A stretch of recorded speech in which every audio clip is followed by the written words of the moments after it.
Thanks, Steve. And if you look at my bio, you'll see I have worked across a range of sectors, almost all of the sectors, public research, development, and a little bit of extension, and certainly through the private sector. So I guess I know a fair background. And the only job role I haven't done, I think, is as an independent consultant. So just out of interest, how many independent consultants do we have in the room? So there's quite a few. I get the sense that I'm glad I've got that background because there's a lot of familiar faces in the room, and I'm going to be a little bit challenging, controversial, and I do apologise in advance. It's not a criticism, but how many people involved in the input supply chain are here? So there's about 3 or 4 in the input supply chain. I guess what I want to challenge you with is thinking about why that is. Why have we only got 3 or 4 from the input supply chain? It's fantastic that we've got people here, and I really appreciate the opportunity to speak, but we've got a group that 85% of farmers deal with, get advice from, and 20%, 1 in 5, that's their main source of advice, second only to the independent consultants. Yet they're not well represented in this room, I would say. So are we just talking to ourselves? If they're a target audience, and I'd say they are, to deliver information to farmers, are we just talking to ourselves and not engaging a major or a significant part? The rest of my talk is really, I suppose, also challenging our thinking about what is the agribusiness sector, because I get the sense that it's put in this basket of that's that commercial entity or those commercial entities over there that have a role, and they're all fairly homologous.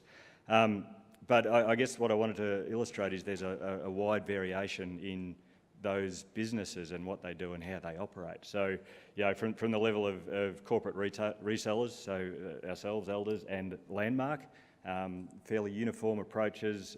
You know, the businesses are all owned and operated by a central entity, so there's central control, the ability to collaborate and drive direction, that sort of thing, is one group. Now, I'll go on a little bit later in that even between Landmark and ourselves, there's differentiation in the way we operate and the way we're heading.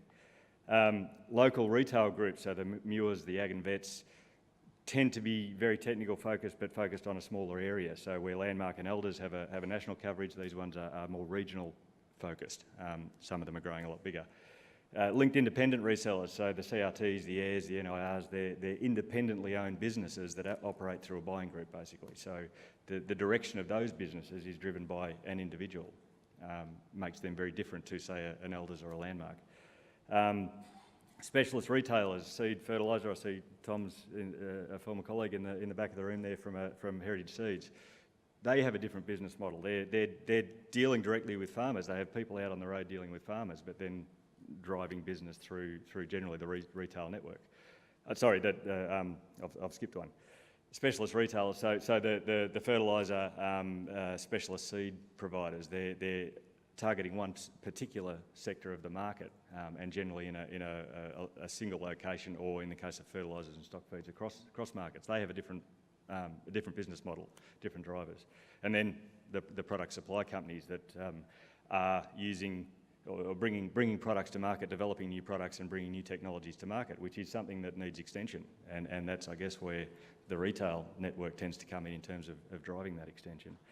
So they all have different drivers, they all have different capabilities, they all have different business models. So to just say, you know, I'm up here as Elders and I can present my perspective. I've got a background in the product supply chain as well, product supply companies as well, but it's only one piece, and it's a very broad church, I guess.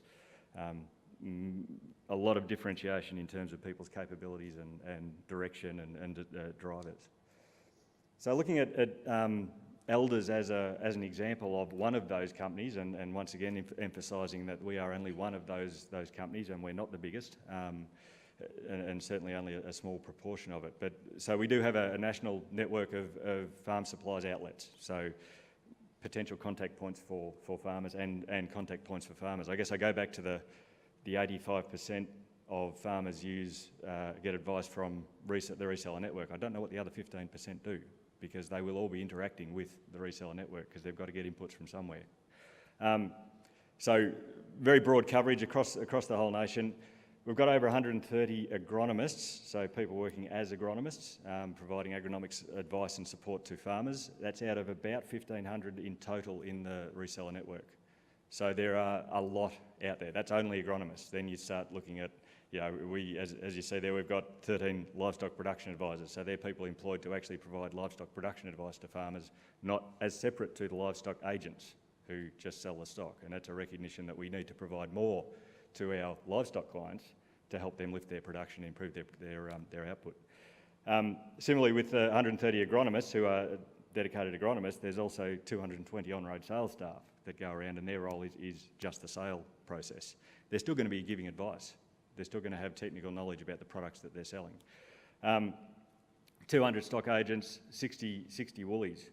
So there's a lot of people within Elders that are out there contacting farmers, and at various different levels. Even within those 130 agronomists, there's different capability within those 130 agronomists, from some who are not far above the on-road sales staff to some who I would say are equal to or better than most independent agronomists. A lot of those, probably at least half of those agronomists, do some fee-for-service work. So they're doing providing advice completely separate to the sale of product. The farmer's paying them just like they would pay an independent agronomist.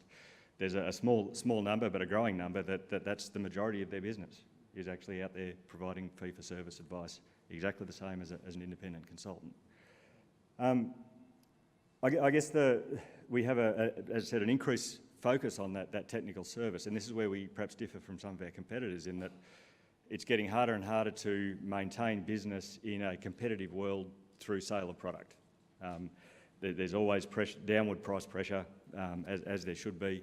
So to keep operating the business that we operate, or keep staying in business, we have to look at ways to improve those margins, or where we can actually generate value to our shareholders. There's one option of that, and many of our competitors are going this way, is to vertically integrate, so start buying or bringing in product from overseas and selling that direct. So you're taking out the input supply chain, or the product supply chain as much as possible, and trying to capture more of the margin that's there already. The way that we're focusing on it is providing technical advice, so going down this more fee-for-service oriented pathway, partnering with the research companies in particular in terms of product development, but we're also very keen to be engaged more in industry programs and industry delivery of industry information. I can see Steve standing up there, so I better keep moving. So I guess what's the answer? And I think if I knew that, I did spend a bit of time turning Chris Gray a few years ago, and I think if I knew that, we would have implemented it at Dairy Australia quite a while ago. So I don't have the answer. What's the limitations? I think habit and history. It's not a natural pathway to go through those reseller networks, the private input supplier networks. They are engaged in some ways, but they're not a natural pathway. And I guess that's the fact that there's only a few of us in the room is a product of that.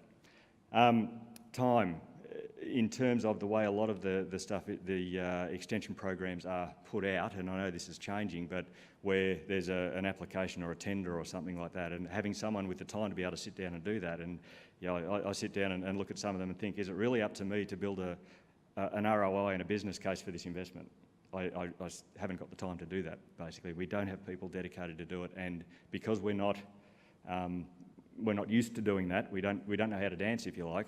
It's time consuming just to get that started. So there's a time. There's also, I think in some cases, the expectation that if it's someone from a reseller network, then their time is already paid for.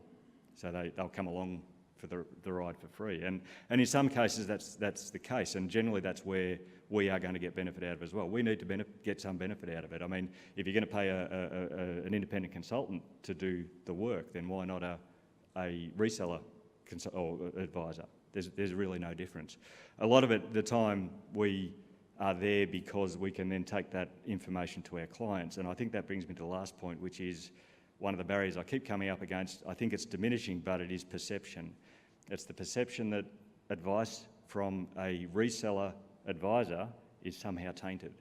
It's all about product sale, and it's not. I was at a meeting a few weeks ago with the AIA looking at accreditation for agronomists, and can we build another accreditation network, which I'm absolutely in favour of, and they were talking about the code of conduct, and they said we'd need to have a line in there that said the advice needs to be absolutely in the best interest of the client. And they all looked at me and said, would Elders have a problem with that? And I said, absolutely not. If our clients aren't making money, we're out of business. So our main priority is to make our clients profitable, to increase their production, increase their return, because that's where we benefit as well. So I challenge you to think about your own perceptions.